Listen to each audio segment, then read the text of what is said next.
This is part three of a three-part series on how I define success on the field and at work. Part one was on hustle, part two was on respecting others, and this is part three, have fun. Now, to be completely honest, this is the hardest of the three for me. I generally don't have trouble hustling and respecting others, but I have to remind myself frequently to have fun. Watching my son Hall grow up helped loosen me up quite a bit. One game I was coaching third base, and he was at first after getting a base hit. The next batter hit the ball into shallow right, and Hall headed for second and kept going. He slid safely into third base, and as I was congratulating him and dusting him off, he grinned and opened his hand and presented a worm he had picked up at first base. He was more excited about the worm than getting two bases. I laughed and was reminded that this was just a game. I needed that in that moment. So, rule number three, have fun.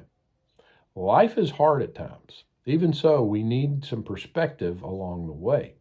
We need a way to blow off some steam on a regular basis. Pressure valves keep devices from blowing up. How do you release internal pressure? What do you do that really makes you come alive? Who were you with and what were you doing the last time you really laughed hard? I mean a belly laugh. Maybe you need to do this more often and on a regular basis. Some people are energized by being alone. These are the introverts. If that's you, make some time in your week to be sure that that happens. Do you have a place that you can go and an activity you enjoy doing by yourself that is a reset for you? Some get lost in a book. Others take a walk outside to reconnect with nature. A friend of mine loves taking drives out in the countryside. I love the mountains and the beach, but I can't get there very often. On a daily basis, I start with some time in my living room chair to pray, read some scripture, and get some perspective on everything that's on my plate. I really enjoy watching sports on Sunday afternoons, alone. And the lake is a lot of fun when the boat's running.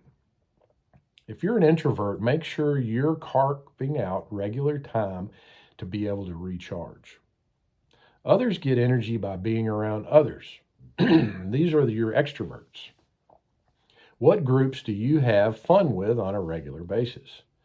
Do you have a hobby or play a sport you routinely do with a group of people?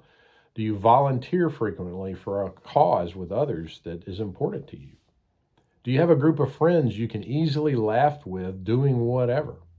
My wife and I were invited by a group of friends to start a Never Have I Ever group. We got together with other couples who took turns choosing something to do as a group that one member had always wanted to do but had never done it.